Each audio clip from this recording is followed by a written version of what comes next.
রব্বি জিদনি ইলমা, রব্বি জিদনি ইলমা, রব্বি জিদনি ইলমা। সূরা বাকারা ১৭১। যারা কুফরি করে তাদের উপমা হলো যেমন কোনো ব্যক্তি এমন পশুকে ডাকে যে শুধু চিৎকার ধ্বনি ছাড়া কিছুই বোঝে না, কিছুই শ্রবণ করে না। তারা বধির, বোবা ও অন্ধ, সুতরাং তারা কিছুই বুঝতে পারে না।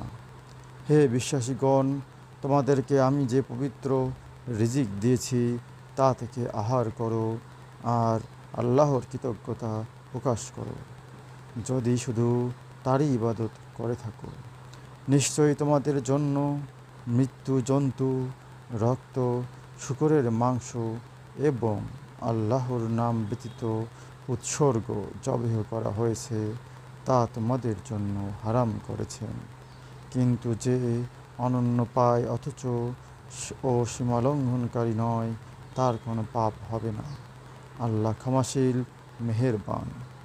আল্লাহ যে কিতাব নাজিল করেছেন, যারা তা গোপন করে ও বিনিময়ে স্বল্প মূল্য গ্রহণ করে, তারা নিজেদের উদরে অগ্নি ছাড়া কিছুই ভক্ষণ করে না। এবং আল্লাহ পরকালে তাদের সাথে কোনো কথা বলবেন না ও তাদেরকে পবিত্র করবেন না, আর তাদের জন্য কঠিন শাস্তি রয়েছে।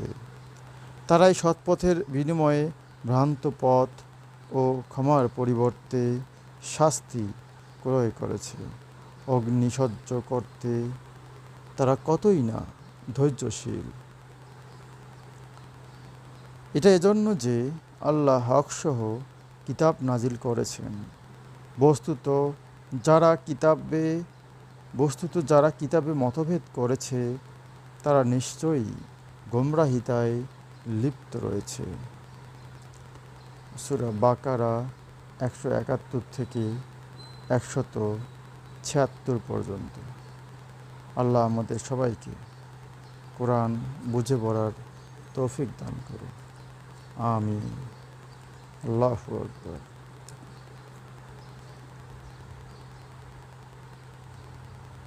এখানে ১৭৪ নম্বর আয়াতে আল্লাহ পাক বলেছেন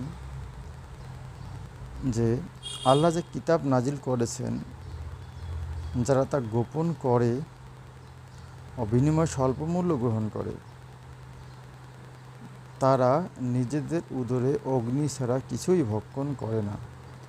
এবং আল্লাহ পরকালে তাদের সাথে কোনো কথা বলবেন না ও তাদেরকে পবিত্র করবেন না, আর তাদের জন্য কঠিন শাস্তি রয়েছে।